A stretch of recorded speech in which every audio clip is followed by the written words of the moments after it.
Good evening to all of you. देखो, living world chapter 1 class 11 का आज हम असर्शन रीजन क्वेश्चन को सॉल्व करेंगे। ठीक है, पहले क्वेश्चन पढ़ लो। यहाँ पे लिखा हुआ है कि read the assertion and reason.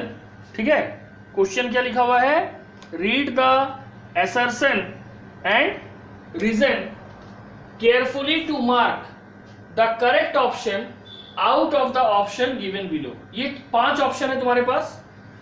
तुम्हारे पास 2 स्टेटमेंट होगा, एक असर्शन के रूप में और एक रीजन के रूप में। पहला ऑप्शन ए तुम तभी करेक्ट करोगे जब असर्शन और रीजन दोनों ही ट्रू है और रीजन असर्शन को प्रॉपरली एक्सप्लेन कर रहा है। ऑप्शन बी कब मानोगे कि असर्शन और रीजन दोनों सही है but reason is not correctly explaining the assertion. Reason जब असर्शन को करेक्टली एक्सप्लेन नहीं कर रहा है। तीसरा ऑप्शन है कि असर्शन ट्रू है लेकिन रीजन फॉल्स है। और चौथा ऑप्शन है, fourth option is both assertion and reason are false. Fifth option is if assertion is false but reason is true. हम लोग पहले क्वेश्चन से शुरुआत करते हैं। तुम लोगों सबको मिल गया था डीपीपी 8, उसी का पहला क्वेश्चन है, क्वेश्चन नंबर 1। क्वेश्चन नंबर 1 में है, पहला है असर्शन, ए फॉर असर्शन। देखो यहां हम लोग लिख चुके हैं, A for assertion and R for reason। तो assertion क्या है? assertion है phylogeny is the developmental history of an या ऑफ ए स्पीसीज। जो स्पीसीज है तो एन नहीं होगा, ऑफ अ स्पीसीज। जबकि रीजन है स्पीसीज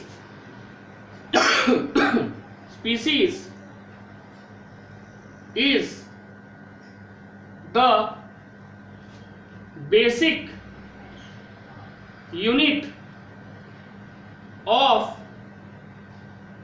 टैक्सोनॉमी। अब दोनों क्वेश्चन का आंसर समझो। Phylogeny is the developmental history of an organism. ठीक है, phylogeny is the developmental history of an species. ये 100% करेक्ट है। क्यों? क्योंकि फाइलोजेनी के द्वारा हम किसी भी ऑर्गेनिज्म के एंसेस्ट्रल हिस्ट्री और पॉइंट ऑफ ऑरिजिन को फाइंड आउट करते हैं। कैसे? क्योंकि इस फाइलोजेनी में हम फॉसिल्स का स्टडी करते हैं to trace out the ancestral relationship. Species is the basic unit of taxonomy, ये भी सही है। बट रीजन जो है वो असर्शन को करेक्टली एक्सप्लेन नहीं करता है। अगर यहां पे लिखता कि phylogeny is based on the study of fossil तो ये इसको करेक्टली एक्सप्लेन करता। लेकिन यहां पे दोनों स्टेटमेंट सही है, असर्शन भी सही है, रीजन भी सही है, बट रीजन यहां पे असर्शन को एक्सप्लेन नहीं कर रहा है। तो फिर कौन सा ऑप्शन सही होगा?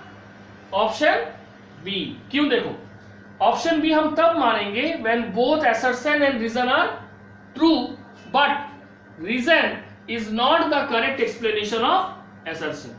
तो इसका आंसर होगा ऑप्शन बी। क्या आंसर होगा? Option B. ठीक है, सेकेंड क्वेश्चन में आओ। ठीक है, सेकेंड क्वेश्चन में जो असर्शन है वो है Whittaker's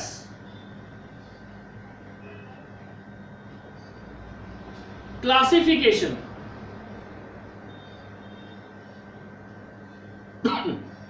Whittaker's classification for algae is not acceptable।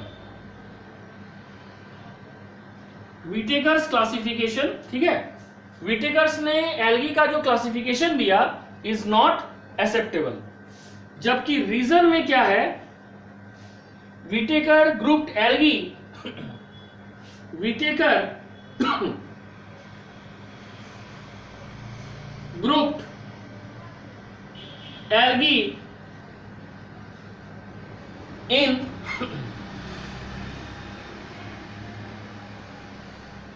Different kingdom. अब देखो विटेकर ने क्या किया था। विटेकर ने ब्लू ठीक है, विटेकर ने ब्लू ग्रीन एल्गी को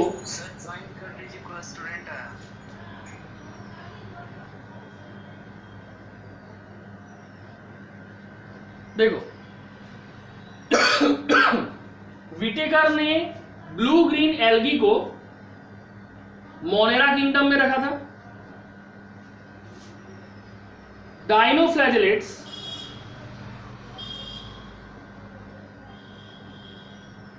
डायटम्स और यूग्लिनॉइड्स,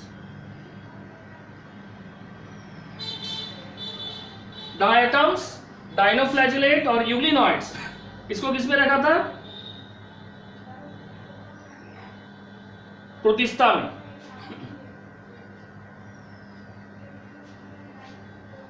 ठीक है, और तीसरा ग्रीन एल्गी, ब्राउन एल्गी और रेड एल्गी, ये तीनों को उसने रखा था एल्गी के अंडर में।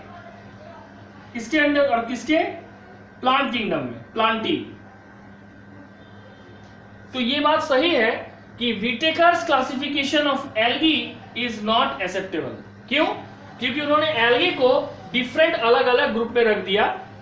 कई बार उन्होंने यूनिसेलुलर एल्गी को भी मल्टीसेलुलर के साथ रख दिया, जो कि कॉलोनियल है या ग्रुप में पाया जाता है। ठीक है, हाँ, तो देखो 8 वाला जो दिए थे अभी हाल में, ब्लू ग्रीन एल्गी जो है, विटेकर का सबसे पहला गलती, ब्लू ग्रीन एल्गी को मोनेरा में रखा। दूसरा डाइनोफ्लैजेलेट्स, डायटम और यूग्लिनॉइड, इसको किस में रखा? अभी हम लोग जस्ट पढ़े इस चैप्टर को, फोटोसिंथेटिक प्रोटिस्टा। ठीक है, और ग्रीन एल्गी, ब्राउन एल्गी और रेड एल्गी को रखा एल्गी प्लांट किंगडम में। तो यहां पे पहला असर्शन क्या बोल रहा है कि Whittaker classification of algae acceptable नहीं है। रीजन क्या है कि Whittaker group of algae in different kingdom, Whittaker ने एल्गी को डिफरेंट किंगडम में ग्रुप किया, सभी एल्गी को उसने एक ग्रुप में नहीं रखा। तो असर्शन और रीजन दोनों सही है, और रीजन असर्शन का सही एक्सप्लेनेशन भी दे रहा है। तो इसमें कौन सा ऑप्शन होगा? ये 5 ऑप्शन में से ऑप्शन ए होगा। देखो, if both assertion and reason are true, दोनों सही है, and reason is the correct explanation of assertion, और रीजन असर्शन को सही ढंग से एक्सप्लेन कर रहा है, तो हम असर्शन में बोल रहे हैं कि विटेकर ने जो एल्गी का क्लासिफिकेशन दिया वो एक्सेप्टेबल नहीं है। क्यों नहीं है? रीजन में हम बता रहे हैं, क्योंकि विटेकर ने एल्गी को अलग अलग किंगडम में बांट दिया।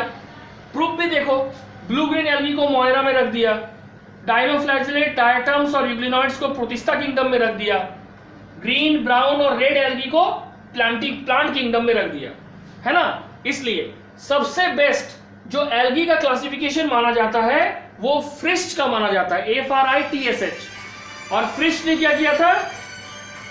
फ्रिस्ट ने पूरे एल्गी को 11 ग्रुप में बांटा था। इसमें बांटा था 11 क्लासेस में। ठीक है, तो इसका सही ऑप्शन क्या होगा? ऑप्शन ए, ऑप्शन ए होगा सही ऑप्शन। ठीक है, if both assertion and reason are true and reason is the correct explanation of assertion. समझ आ गया? हाँ बोलो। नहीं समझ में आया। क्यों नहीं समझ आया? तुम बीच में आई होगी, इसका मतलब देखो, तो हम तो बोल रहे हैं, तुम क्यों नहीं समझ आया? बताओ क्या दिक्कत है, बताओ, बोलो क्या दिक्कत है, बोलो। देखो सिंपल है, यहाँ पे पहले ये 5 रीजन बताए थे, अगर समझ आ गया तो ये सॉल्व करना बहुत इजी है। हमने कहा था कि यहाँ पे 2 स्टेटमेंट है, पहले को असर्शन कहा जाएगा, दूसरे को रीजन। ठीक है, पहला ऑप्शन क्या है कि अगर असर्शन और रीजन दोनों सही है और रीजन असर्शन को सही ढंग से एक्सप्लेन कर रहा है, तो तुमको चूज करना है ऑप्शन ए। अगर असर्शन और रीजन दोनों सही है लेकिन रीजन असर्शन को एक्सप्लेन नहीं कर पा रहा है, तो ऑप्शन होगा बी। अगर असर्शन सही है लेकिन रीजन फॉल्स है, तो ऑप्शन होगा सी। अगर असर्शन रीजन दोनों गलत स्टेटमेंट है, तो ऑप्शन होगा डी। और अगर एसर्शन फॉल्स है लेकिन रीजन सही है तो ऑप्शन होगा ई। यहां पे क्या बोला गया एसर्शन में कि व्हिटेकर ने एल्गी को जो क्लासिफाई किया वो एक्सेप्टेबल नहीं है। तो रीजन बता रहा है कि व्हिटेकर ने एल्गी को ग्रुपिंग किया अलग अलग किंगडम में। व्हिटेकर ने सभी एल्गी को एक ग्रुप में नहीं रखा, अलग अलग ग्रुप में बांट दिया। तो सही तो बोल रहा है।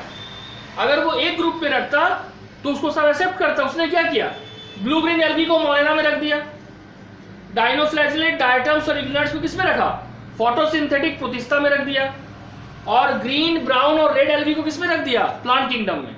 यानी उसने एल्गी को क्लास में बांटने के बजाय एल्गी को किंगडम में बांट दिया। ठीक है, जो कि एक गलत टेक्निक है। इसलिए फ्रिस्ट को सबसे ज्यादा एक्सेप्टेड किया जाता है क्योंकि उसने एल्गी को 11 क्लास में बांटा, और स्टिल नाउ हम फ्रिस्ट के एल्गल क्लासिफिकेशन को ही एक्सेप्ट करते हैं। अब समझ आया प्रिया? सर जब उसका गलत तो क्यों पढ़ते हैं? देखो गलत है नहीं, वो अपने तरीके से उसको सही एक्सप्लेन कर दिया था। ठीक है, लेकिन उस एक्सप्रेशन को पकड़ा कौन, फ्रिस्ट। लेकिन सवाल है पकड़ने से नहीं होता है, तुमको उसका कोई सब्स्टिट्यूट तो देना पड़ेगा। क्या फिफ्थ किंगडम का कोई सब्स्टिट्यूशन है? अभी भी कुछ नहीं है। कार्लोस क्या किया, ज्यादा तो कुछ नहीं किया, उसने खाली बेमतलब का जो बैक्टीरिया था उसको 2 डोमेन में बांट दिया, यही ना किया। हाँ, अगर इन फ्यूचर में मान लो 7 किंगडम आता है या 8 किंगडम क्लासिफिकेशन आता है और उसमें इस पॉइंट को सॉर्ट आउट कर दिया जाता है by the help of first classification, तो मे भी आने वाले समय में हम 5 किंगडम को नहीं मानेंगे। समझ गए? उसमें अभी काम चल रहा है, पर ऐसा कोई क्लासिफिकेशन किंगडम का अभी तक आया नहीं है। तो जब तक कोई और ऑथेंटिक नहीं आता है तो तब तक हम लोग क्या करते हैं, जो सबसे ऑथेंटिक है उसी को पालन करते हैं, बस वही हम लोग कर रहे हैं। ठीक है, बोलो। ऑप्शन ई जो है उसमें लिखा है असर्शन अगर गलत है तो रीजन कैसे सही हो सकता है? क्यों नहीं होगा, दोनों अलग अलग स्टेटमेंट है। जब ये हो सकता है कि असर्शन सही है, रीजन सही है, लेकिन रीजन असर्शन को एक्सप्लेन नहीं कर सकता है, तो फिर असर्शन गलत से रीजन का क्या लेना देना है, हमको ये बताओ। नहीं, ऑप्शन ई देखिए, अगर अरे क्यों नहीं हो सकता, वही तुमसे हम पूछ रहे हैं। जब दोनों अलग अलग स्टेटमेंट है तो हमको दोनों से क्यों नहीं हो सकता, हमको बताओ। हम अभी एग्जांपल भी दे रहे हैं, रुको फिर समझ आएगा, थोड़ा देर रुक जाओ, कोई बहुत बड़ा चीज नहीं है। बोलो। एक लड़की ज्वाइन करने को बोल रही है तो समय में आना चाहिए ना।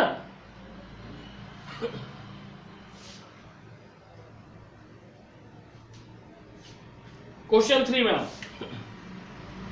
क्वेश्चन 3 इसलिए बोलते हैं क्वेश्चन पेपर को पढ़ के रखो, पढ़ती भी नहीं है तुम लोग कोई। असर्शन क्या है, केमोटैक्सोनॉमी। केमोटैक्सोनॉमी, केमोटैक्सोनॉमी is classifying organism at molecular level। ठीक है, और दूसरा है, देखो लिखे हैं cytotaxonomy.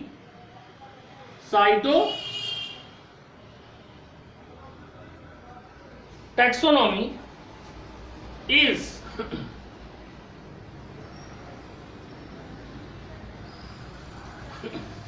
classifying organism at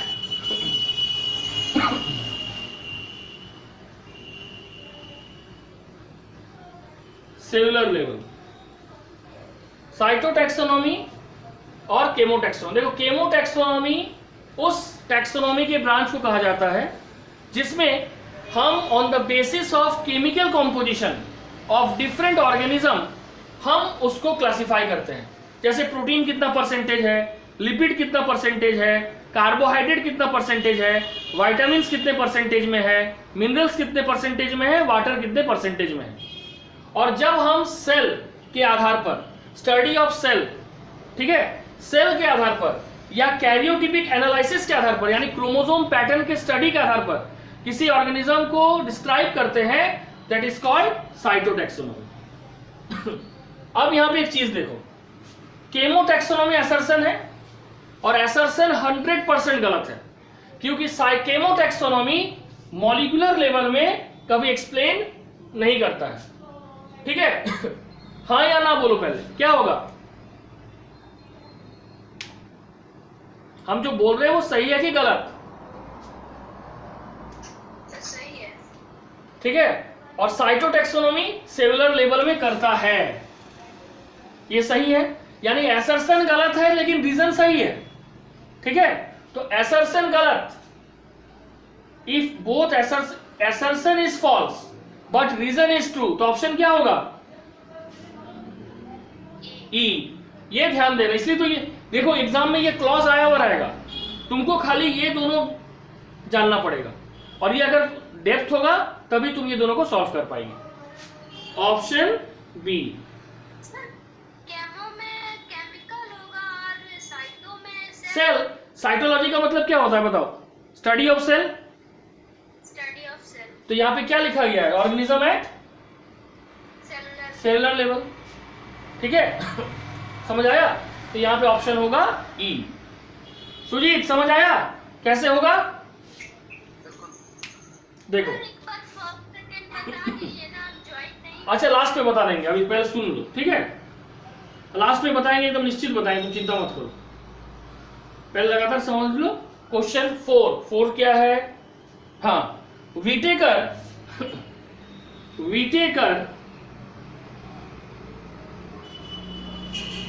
did not include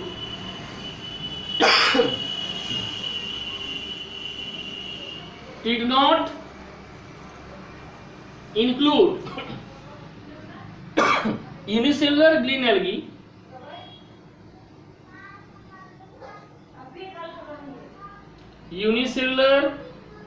green algae in Protista, ठीक है। और reason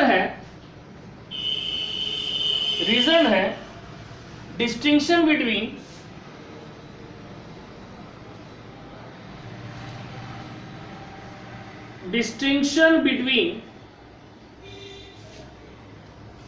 unicellular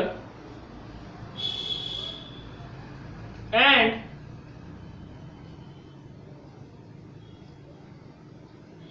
multicellular organism is not possible in case of algae.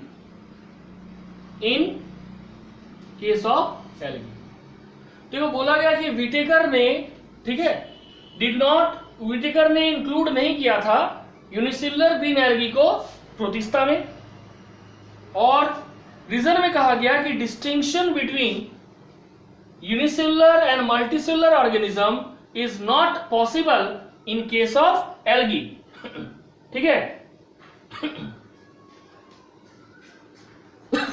Assertion तो सर सही है लग रहा है।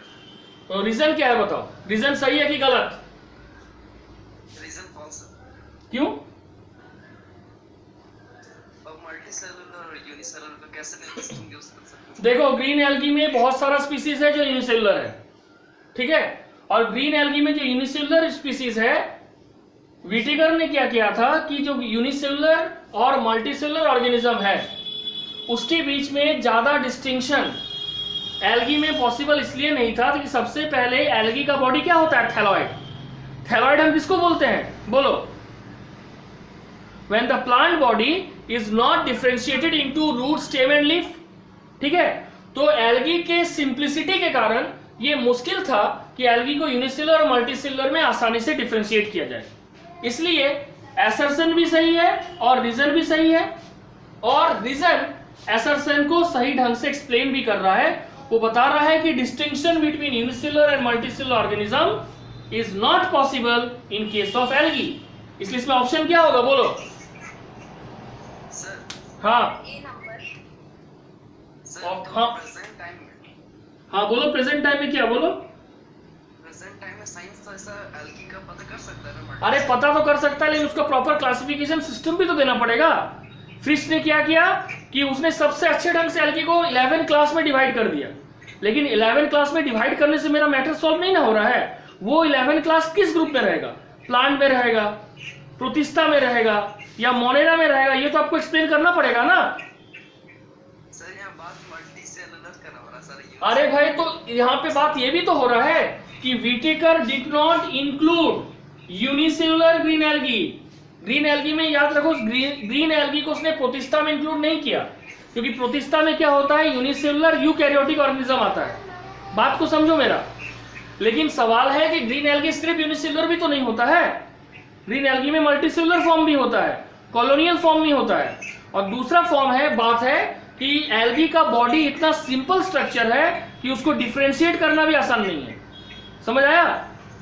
और व्हिटेकर के सिस्टम में यही तो सबसे बड़ा डिफॉल्ट है कि उसने क्या किया, जैसे उसने जो है एल्गी को बांट दिया, लेकिन उसने एल्गी को बांटने में सिर्फ एक ही चीज का ध्यान रखा, क्या? प्रोकैरियोट और यूकैरियोट। यही तो एल्गी इसका गलती है। समझ आया? हाँ, तो फ्यूचर में इसको बनाया जा सकता था। फ्यूचर छोड़ो ना, फ्यूचर आएगा तब ना, आने दो। हम तो अभी बोल रहे हैं कि फ्यूचर में फ्रिश ने काम किया, बट फ्रिश ने कंप्लीट काम नहीं ना किया। जैसे हमने 11 क्लास कर दिया, चलो ठीक है, it's very good, but this 11 class of algae are totally included in plant, और टोटली इंक्लूडेड इन प्रोटिस्टा, और टोटली इंक्लूडेड इन मोनेरा। उसने ये तो क्लियर नहीं ना किया, इसलिए आज भी हम व्हिटेकर के ही मान रहे हैं एल्गी क्लासिफिकेशन को। ठीक है, मेरा बात समझा? हम कोई चीज को करने से नहीं होगा, उसको तुमको प्रॉपर डेजिग्नेट भी तो करना पड़ेगा कि वो किस ग्रुप से बिलोंग करना चाहिए। व्हिटेकर में अगर गलती है तो तुम क्या सुधारा, ये भी तो हम मेरे पास होना चाहिए ना। सर मेरे आंसर मतलब फ्यूचर में सही हो सकता है ना? फ्यूचर में क्या होगा, फ्यूचर देखना। मेरे हिसाब से होना तो एकदम 100% होगा, लेकिन ये कितने साल में होगा ये देखो। काम तो चल ही रहा होगा, ऐसा थोड़ी है साइंटिफिक वर्ड बैठा हुआ है। अब क्वेश्चन 5 में आओ। क्वेश्चन 5 में देखो, ये सिस्टमेटिक्स है और सबको 2-2 बार पढ़ाया है, इसलिए अच्छा से बोलना। Systematics is the branch of biology, ठीक है, that deals with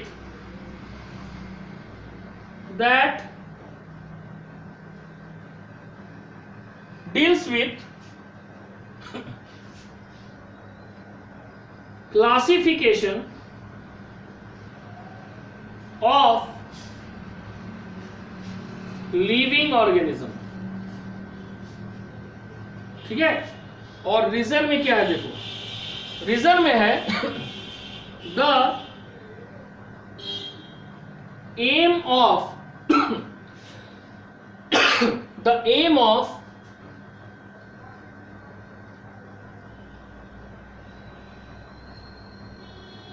classification is to group organism. बताओ इसमें कौन सा ऑप्शन सही होगा? एसर्शन में कहा गया कि सिस्टमेटिक्स जो है it is the branch of biology that deals with classification of living organism. ये लिविंग ऑर्गेनिज्म के क्लासिफिकेशन के बारे में डील कर रहा है। और रीजन में कहा गया the aim of classification is to group organism. बोलो इसमें कौन सा ऑप्शन सही होगा out of this 5? Sir systematic लिखे हैं, तो सर फाइलोजेनेटिक। फाइलोजेनी में तुम क्यों जा रहा है बार बार? हम तुमसे क्या पूछ रहे हैं? सिस्टमेटिक्स। तुम सिस्टमेटिक्स के बारे में बताओ। बोलो बोलो, क्या बोल रही है निशा? सर असर्शन गलत है। नहीं, असर्शन सही है। ठीक है, रीजन भी सही है, तो फिर ऑप्शन कौन सा होगा? ए बी सी डी में से देखो, ये ए और बी में से एक ऑप्शन होगा, कौन सा होगा बताओ?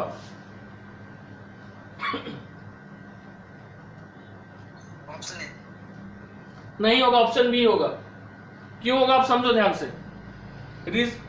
तुमको पहले हम लोग पढ़ चुके हैं कि सिम्पसन ने डिफाइन किया था कि systematics is a branch of biology which deals with the classification of living organism at every level of classification। Classification के हर लेवल में, क्लासिफिकेशन के हर लेवल में मतलब मॉर्फोलॉजी, एनाटॉमी, साइटोलॉजी, हिस्टोलॉजी सब, ठीक है। और यहां पे क्या बोल रहा है, the aim of classification is to group organism, ठीक है। क्लासिफिकेशन का ऑर्गेनिज्म क्या, हम जो सिस्टमेटिक्स कर रहे हैं या मान लो हम जो टैक्सोनॉमी फॉलो करते हैं, क्या उसका इकलौता एम सिर्फ क्लासिफिकेशन करना होता है, ग्रुपिंग करना होता है? नहीं सर। ग्रुपिंग के साथ साथ काम होता है उस ऑर्गेनिज्म के प्रिमिटिव और एडवांस कैरेक्टर को सॉर्ट आउट करना। तीसरा जो सुजीत बोला, उस ऑर्गेनिज्म के फाइलोजेनेटिक रिलेशनशिप को ट्रेस आउट करना। और चौथा, दो ऑर्गेनिज्म के बीच कॉमन एंसेस्टर है कि अनकॉमन एंसेस्टर है, उसको खोजना, ठीक है। तो असर्शन और रीजन सही है, लेकिन रीजन का जो एक लाइन है कि aim of classification is to group organism, that is not the only aim of systematics. So assertion and reason both are true, but reason is not explaining the assertion properly. वो assertion को explain कर रहा है लेकिन partially, completely नहीं कर रहा है। समझ आया? अंजलि समझ आ रहा है? प्रिया? Yes sir. ठीक है। समझ आ गया? अब देखो, तो इसका ऑप्शन क्या होगा? क्वेश्चन 5 का ऑप्शन होगा बी। तुम लोग अभी और क्वेश्चन करवाएंगे, हमको समझ आ गया, तुम लोग एक दो बार और प्रैक्टिस करवाना पड़ेगा। ये हो गया ऑप्शन बी। अब क्वेश्चन नंबर 6 में आओ, थोड़ा 6 पढ़ो, हम लिख तो नहीं है बोर्ड में, तुम लोग भी थोड़ा अपना पढ़ो जो क्वेश्चन पेपर दिए हैं। एक दो बार पढ़ेगी, हम एक बार पढ़ाएंगे, थोड़ा दिमाग में भी घुसेगा। और असर्शन रीजन को एनालाइज करो थोड़ा, समझी? तब टू द पॉइंट आंसर मिल जाएगा।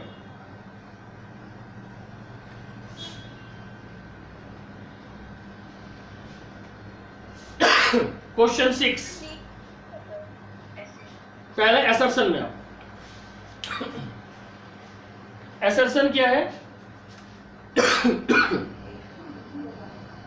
ए क्रैनिएटा, देखो क्रैनियम का मतलब होता है ब्रेन बॉक्स, ए क्रैनिएटा का मतलब विदाउट ब्रेन बॉक्स, ठीक है।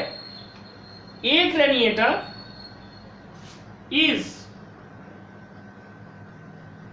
अ group of organism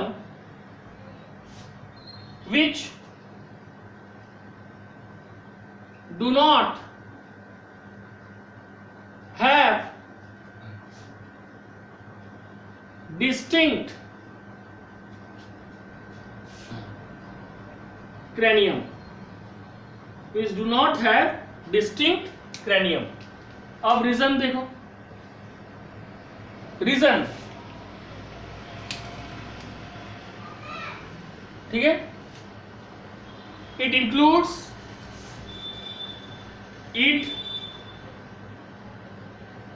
includes small marine form,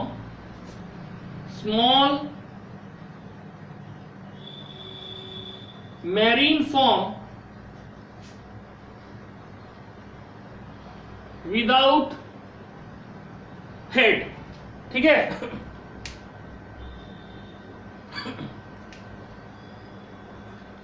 समझ आया? देखो असर्शन क्या है, एकदम क्लियर है। असर्शन उस ग्रुप ऑफ ऑर्गेनिज्म को कहा जाता है जिसमें डिस्टिंक्ट क्रेनियम नहीं है, यानी ब्रेन बॉक्स नहीं है। 100% सही बात है। रीजन में क्या किया गया है कि इंक्लूड्स करता है small marine form without head, ये बात सही है। इसको एक्सप्लेन भी कर रहा है लेकिन पार्शियली, क्योंकि सिर्फ हेड नहीं रहता है। It include small marine form without head, उसके साथ जोड़ना था प्लस विदाउट वर्टिब्रल कॉलम, ठीक है, उसमें वर्टिब्रल कॉलम भी नहीं रहता है, प्लस उसमें पेयर्ड अपेंडेजेस भी नहीं रहता है, भी नहीं रहता है। तो ये दोनों चीज को ये एक्सप्लेनेशन मिस कर गया। मतलब असर्शन और रीजन दोनों सही है, लेकिन रीजन असर्शन को कंप्लीटली एक्सप्लेन नहीं कर पा रहा है। तो कौन सा होगा ऑप्शन, बोलो? बी। देखो, if both assertion and reason are true but reason is not correctly explaining the assertion, इसमें हो जाएगा ऑप्शन बी। सर क्रेनियम मतलब क्या बोले? ब्रेन बॉक्स, जो ब्रेन के ऊपर रहता है, बोनी कवरिंग। हाँ,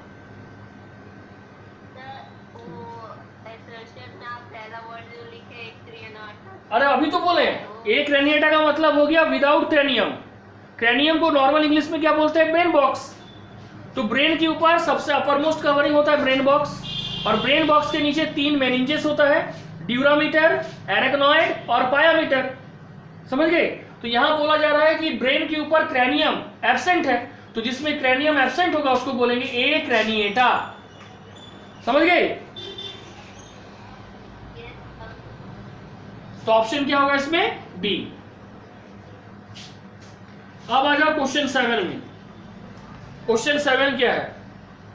ठीक है, क्वेश्चन 7 है असर्शन में। देखो क्या है,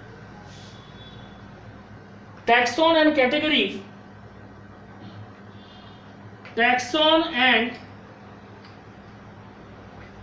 category are same thing. Taxon और कैटेगरी एक चीज है, ठीक है। रीजन क्या है? रीजन कह रहा है category source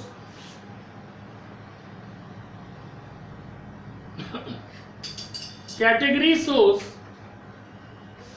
hierarchical classification. हियरचियल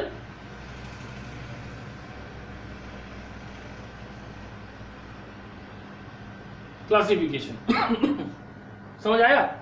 question में बोला क्या टैक्सॉन और कैटेगरी सेम थिंग है, और इसमें कहा गया, ठीक है, कि कैटेगरी सोर्स हियरचियल क्लासिफिकेशन। बोलो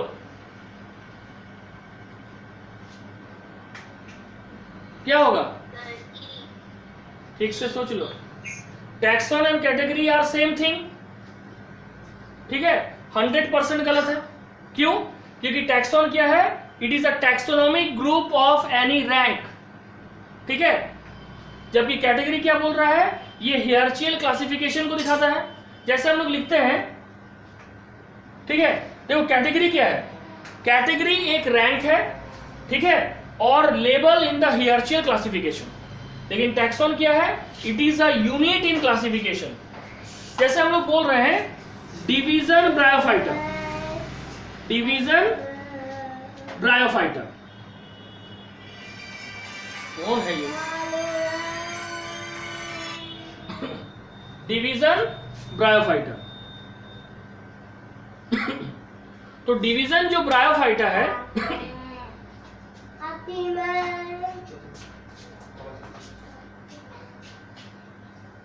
डिवीजन ब्रायोफाइटा है, तो ये जो ब्रायोफाइटा है ये हो गया टैक्सॉन। टैक्सॉन क्या होता है? It is a category of any rank. इसका अपना एक स्पेसिफिक नेचर होता है। और डिवीजन क्या है? ये एक रैंक है। इस रैंक में अगर आज डिवीजन ब्रायोफाइटा है तो हम डिवीजन के अंडर में जो आएगा वो चेंज होगा। डिवीजन ब्रायोफाइटा है तो डिवीजन टेरिडोफाइटा भी होगा, डिवीजन जिम्नोस्पर्म भी हो सकता है और डिवीजन एंजियोस्पर्म भी हो सकता है। लेकिन अगर हम ब्रायोफाइटा लिख दिए तो bryophyta is a type of organism which include only those plant which resemble the character of bryophyta. ठीक है, जैसे ब्रायोफाइटा क्या होता है? They are thalloid, they basically found in moist and shady places. तो ये हो गया ब्रायोफाइटा। तो टैक्सॉन और कैटेगरी एक नहीं है। कैटेगरी जो है, जैसे डिवीजन एक कैटेगरी है, ये एक रैंक है, एक ऑर्डर है। लेकिन टैक्सॉन क्या है? ये एक यूनिक कैटेगरी है। यूनिक कैटेगरी मतलब जिसके तरह का कोई दूसरा नहीं हो सकता है। हम अगर ब्रायोफाइटा बोल रहे हैं तो ब्रायोफाइटा की तरह दूसरा जिम्नोस्पर्म या एंजियोस्पर्म नहीं होगा, ब्रायोफाइटा की तरह ब्रायोफाइटा ही होगा। तो एसर्शन गलत है लेकिन रीजन सही है। तो ये क्या होगा? ऑप्शन क्या होगा? बोलो। ऑप्शन ई, ये हो गया करेक्ट आंसर।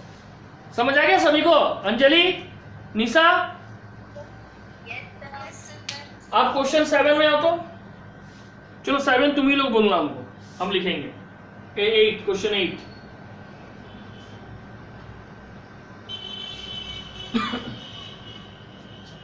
क्वेश्चन 8 आ जाओ। एसर्शन में क्या है? क्वेश्चन 8 एसर्शन में क्या है? The hierarchy include, the hierarchy मतलब टैक्सोनॉमिकल हियरची, ठीक है। The hierarchy include 7 obligate category, 7 obligate category. Reason में क्या होगा? Intermediate categories, intermediate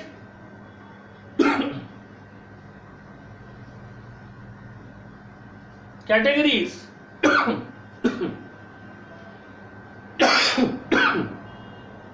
are used to make, intermediate categories are used to make taxonomic position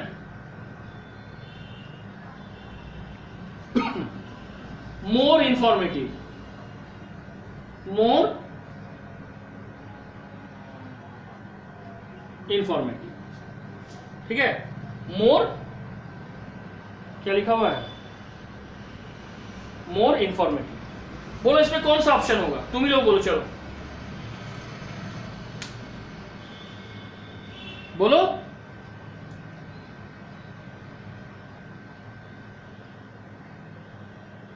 बोलो अंजलि, निशा, प्रिया, बोलो। सुजीत, कौन सा ऑप्शन सही होगा इसमें से? हाँ सर असर्शन तो बिल्कुल सही है। हाँ, तो रीजन क्या गलत है? नो सर, गलत है। तो क्या होगा ऑप्शन? ठीक है, देखो। असर्शन सही है, रीजन भी सही है, बट एक्सप्लेन नहीं कर पा रहा है वो अच्छे से। हाँ, तो फिर ऑप्शन क्या होगा? बी। ऑप्शन बी होना चाहिए। देखो यहाँ पे इंफॉर्मेटिव नहीं होना चाहिए था। 7 कैटेगरी सही है ना? Kingdom, phylum, class, order, family, genus और स्पीसीज, 7 क्लास हो गया। इंटरमीडिएट कैटेगरी में क्या होगा? सब फाइलम, सब किंगडम, सब ऑर्डर। ये क्या करता है? इंफॉर्मेटिव नहीं बनाता है, बल्कि इंफॉर्मेटिव की जगह यहां लिखना चाहिए था प्रिसाइज।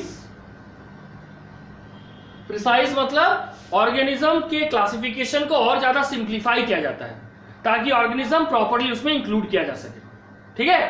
तो इंफॉर्मेटिव नहीं होगा, प्रिसाइज होगा। इसलिए यहां पे ऑप्शन होगा बी।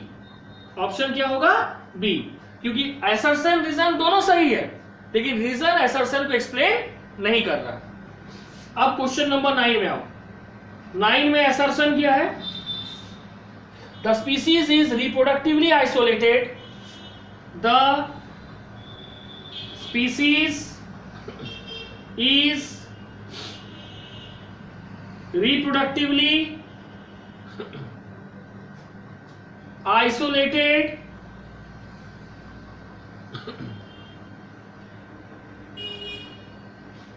natural population। स्पीसीज जो है एक रिप्रोडक्टिवली आइसोलेटेड नेचुरल पॉपुलेशन है। रीजन क्या है? Prokaryotes cannot be prokaryotes cannot be kept under prokaryotes cannot be kept under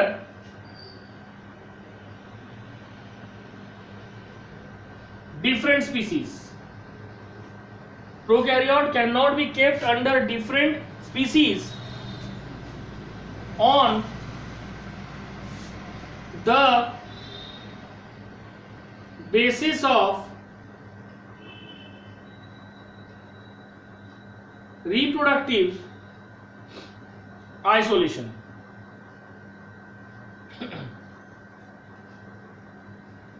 बोलो इसमें क्या होगा? असर्शन तो बिल्कुल सही है मेरे ख्याल से। ख्याल ख्याल मत बोलो, हमको प्रॉपर आंसर दो। Sir option A. ठीक है, प्रिया बोलो तुम्हारे हिसाब से क्या होना चाहिए? ऑप्शन ए होना चाहिए सर। अच्छा, अंजलि तुम्हारे हिसाब से?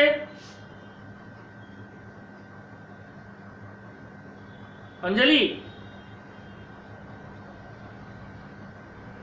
बोलो। नहीं सर। देखो ऑप्शन बी हमको थोड़ा रॉन्ग लग रहा सर। देखो एसर्शन सही है कि स्पीसीज जो है रिप्रोडक्टिवली आइसोलेटेड नेचुरल पॉपुलेशन को कहा जाता है। स्पीसीज क्या है? स्पीसीज एक जेनेटिकली डिस्टिंक्ट और रिप्रोडक्टिवली आइसोलेटेड नेचुरल पॉपुलेशन है। प्रोकैरियोट जो है can not be kept under different species on the basis of reproductive isolation. ये भी सही है क्योंकि प्रोकैरियोट में सेक्सुअल रिप्रोडक्शन तो होता नहीं है, क्योंकि प्रोकैरियोट हम लोग पढ़ चुके हैं बैक्टीरिया, साइनोबैक्टीरिया, आर्केबैक्टीरिया क्या था, उसमें ना गैमेट फॉर्मेशन हो रहा था ना फर्टिलाइजेशन हो रहा था। तो प्रोकैरियोट को अलग करने का या डिफरेंशिएट करने का तरीका क्या है? डिफरेंशिएट करने का तरीका है मॉर्फोलॉजिकल डिफरेंसेस, साइटोलॉजिकल डिफरेंसेस और केमिकल डिफरेंसेस। यानी एसर्शन और रीजन दोनों सही है, बट रीजन एसर्शन को सही ढंग से एक्सप्लेन नहीं कर पा रहा है। तो इसमें भी क्या होगा? ऑप्शन क्या होगा बोलो? Option B. ठीक है, क्योंकि हम लास्ट 10 खत्म होने के बाद फिर 1 2 सॉल्व करेंगे, इसलिए भागना मत अंजलि। बोलो। सर आपको ये वाला क्वेश्चन समझ में नहीं आया। इसमें समझने क्या है? तुमसे पूछा गया species reproductively isolated natural population है, सही है। What are species? Species is a genetically distinct, एक जेनेटिकली अलग और रिप्रोडक्टिवली आइसोलेटेड स्पीसीज है। जब इस तरह का group of species which are genetically distinct and only interbreed among themself, they interbreed among themself only, वो एक जगह जमा होता है, दे फॉर्म अ पॉपुलेशन। ठीक है, तो ये सही है कि species reproductively isolated natural population को कहते हैं। दूसरी तरफ बोला जा रहा है कि प्रोकैरियोट को हम अंडर डिफरेंट स्पीसीज नहीं रख सकते हैं on the basis of reproductive isolation. तो सही तो है, प्रोकैरियोट का अगर तुम रिप्रोडक्टिव आइसोलेशन देखेगी तो यहाँ पे रिप्रोडक्टिव आइसोलेशन में ज्यादा इंपॉर्टेंस किसको दिया जाता है? सेक्सुअल रिप्रोडक्शन को, क्योंकि सेक्सुअल रिप्रोडक्शन के कारण वेरिएशन होता है। बट क्या प्रोकैरियोट में सेक्सुअल रिप्रोडक्शन होता है? तो जब सेक्सुअल रिप्रोडक्शन ही नहीं होता है तो तुम सेक्सुअल रिप्रोडक्शन के बेसिस पे क्या प्रोकैरियोट को डिफरेंशिएट कर पाएगी? तो इसलिए कहा गया, बात तो इसका भी सही है, इसका भी सही है। तो एसर्शन और रीजन सही है, लेकिन रीजन एसर्शन को एक्सप्लेन नहीं कर पा रहा है। समझ गए? इसलिए हम बोले ऑप्शन बी। अब समझ आया? समझ गए? देखो एसर्शन रीजन में क्या हो रहा है कि दोनों स्टेटमेंट सही है, लेकिन दोनों अपना अपना बात कह रहा है, तब ऑप्शन बी होगा। और एसर्शन भी अपना बात कह रहा है, रीजन भी अपना बात कह रहा है, लेकिन रीजन का जो बात है वो एसर्शन के लिए है, तब होगा ऑप्शन ए। बस ये चीज ध्यान रखना। अब आ जाओ क्वेश्चन नंबर 10, एसर्शन। क्या है assertion? Bacteria, protista,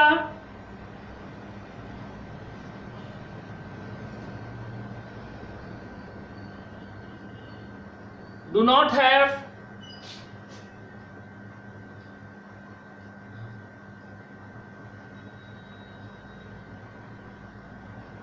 circulatory system. Reason क्या है वो देखो। these organism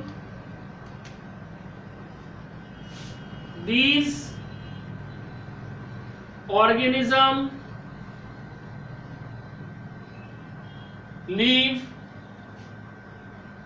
in moist and watery environment। बोलो ये बहुत ही इजी एसर्शन रीजन है। तुम लोग बताओ, निशा बताओ विच ऑप्शन इज करेक्ट? बोलो।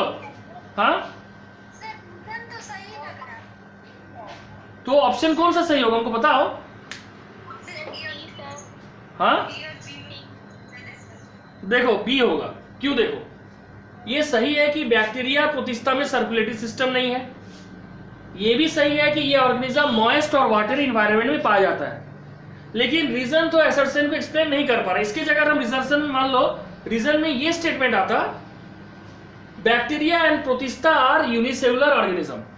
ऑटोमेटिक जो यूनिसेलुलर ऑर्गेनिज्म होता है दे हैव, उसके पास जो है प्रॉपर सेल ऑर्गेनल्स नहीं होता है, यानी उसके पास स्पेशल ऑर्गन नहीं होता है to perform some specific function.